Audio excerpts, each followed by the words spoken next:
A mid-century office building is recycled into a modern eatery. The Children's Museum of Phoenix inspires young people to reach new heights. A new destination in North Phoenix has a piece of John Lennon, Paul Simon, and other legends. CityScape in downtown opens for business, and Habitat for Humanity carries on the legacy of the recent Greenbuild International Conference. The change started in Phoenix, Arizona, with the Green Building Council, with thousands of builders and developers and architects and engineers. An all-new Building Phoenix show starts right now.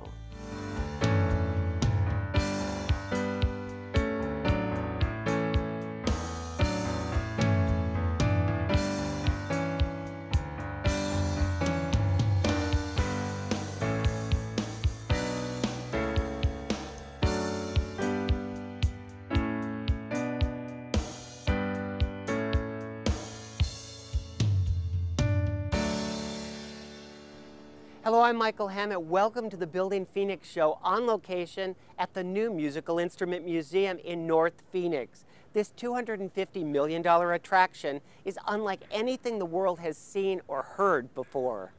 More than 12,000 instruments from every country in the world. Some have been touched by legends like John Lennon. We'll take you inside later in the show. But first, a 1950s office building on Camelback Road has been transformed into a cool new eatery called St. Francis, with help from the city's adaptive reuse program.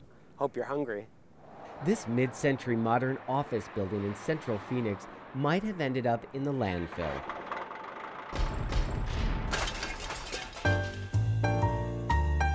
If not for a chef with an eye for architecture.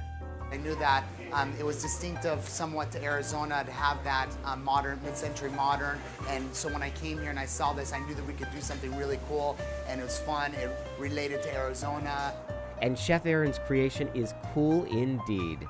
His St. Francis is already on the map for foodies in the valley and beyond, serving up fresh, local cuisine with a dash of historic Phoenix to taste. And do seasonal American food. I mean, that's kind of what we do. Produce and other ingredients are sourced locally, but we are a desert, so seafood is shipped in daily, fresh, never frozen. But it's best to let the chef describe his own creations. One of them we're going to prepare for you is our seafood cioppino, and it's basically a spicy tomato broth cooked right next to the coals. Another thing we're going to prepare for you is a chicken salad. We roast whole chickens in the oven. We serve that with a little bit of preserved lemon and za'atar spice. And it comes with a flatbread. And then also we're gonna do a local citrus salad, which is coming from all Bob McClendon citrus. He brings us all this beautiful citrus, 7 different varieties. It's with a sweet shallot vinaigrette, some local fennel. There's a nice, refreshing appetizer. A custom-designed brick oven, the cornerstone of the kitchen, infuses old-world flavors into his dishes. And it's large enough to bake 65 loaves of fresh bread every day, providing the eatery's signature scent. The culinary artist spent 20 years honing his craft in the finest restaurants from New York to California, and you might say he was born with a silver tasting spoon in his mouth. In fact, vintage flatware from his grandparents' restaurant is embedded in the building walls. I'm 3rd generation in this business. My brother's my business partner. My father oversaw all the construction. Chef Aaron and acclaimed local architect Wendell Burnett found the 1950s building, the first Arizona bank branch, hidden in plain view among some other impressive structures. This area in central Phoenix was actually at one time called Architects Row. We're close to an Al Beadle and other architects, and this is kind of a hub back in the day. And so I knew that there was a lot of good energy here and great bones to build a restaurant.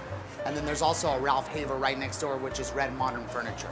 I think that the biggest surprise was that when we originally got it, there was 2 stories, and we thought that we were going to separate the 2. And over the design period, we decided to open up the 2nd level so we would have an open space for the 2nd. There was a connection from the upstairs and downstairs. Architect Wendell Burnett designed a king post system to support the original Douglas pine fir 2nd story.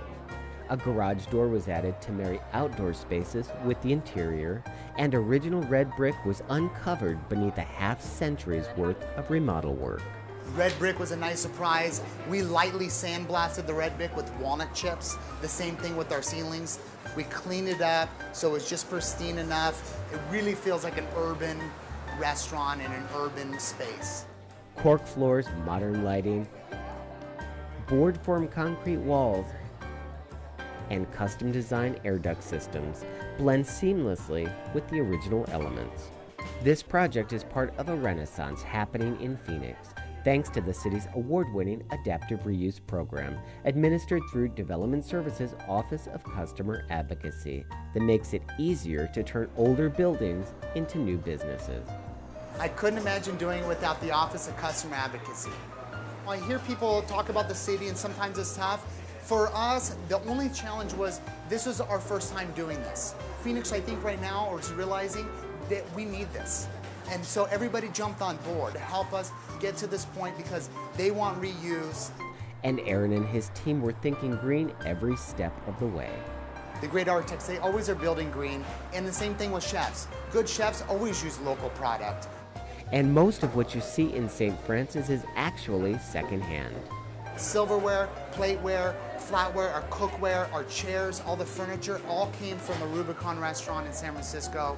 It was a restaurant that I actually cut my teeth at when I was in my early 20s, so it gives the restaurant a lot of soul. St. Francis is packing them in, and the restaurant has already been singled out by the James Beard Association, the Oscars of cuisine, with a nomination for Best New Restaurant. Chef Aaron sees this success as a tip of the hat to his family and staff. It's very much a modern day mom and pop family restaurant.